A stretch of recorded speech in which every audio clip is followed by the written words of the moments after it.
Welcome to Man Does Tech, where I solve the problems you didn't even know you had. Start by gathering tools, an OBD2 Bluetooth adapter, a BMW-compatible app like INPA or BIMR code, and a smartphone. Confirm your i3's original battery size.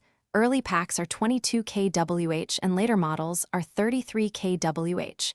And note the nominal pack voltage of about 360 V. Check vehicle records for the BMW battery warranty, which is 8 years or 100,000 miles, because warranty status guides repair choices. Ensure the car is at a stable temperature and at 20-80% state of charge before running diagnostics to get consistent readings.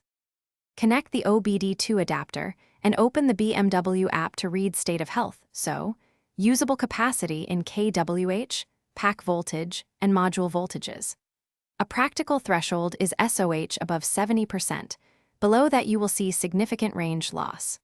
Look for pack voltage near nominal 360 V and watch for module or cell imbalances. Consistent differences should stay within about 10 MV to 50 MV across cells.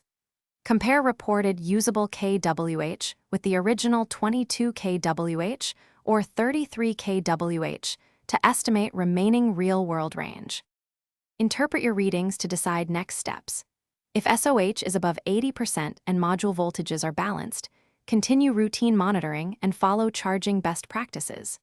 If SOH falls below 70%, usable capacity is much less than the original 22 kWh or 33 kWh, or you see large cell imbalance, arrange professional diagnosis, or consider pack module replacement. To preserve health, keep daily charge between 20 and 80% when possible. Avoid leaving the pack at 100% long-term, and minimize frequent DC fast charging unless needed. Thanks for watching. If you found this helpful, don't forget to like and subscribe.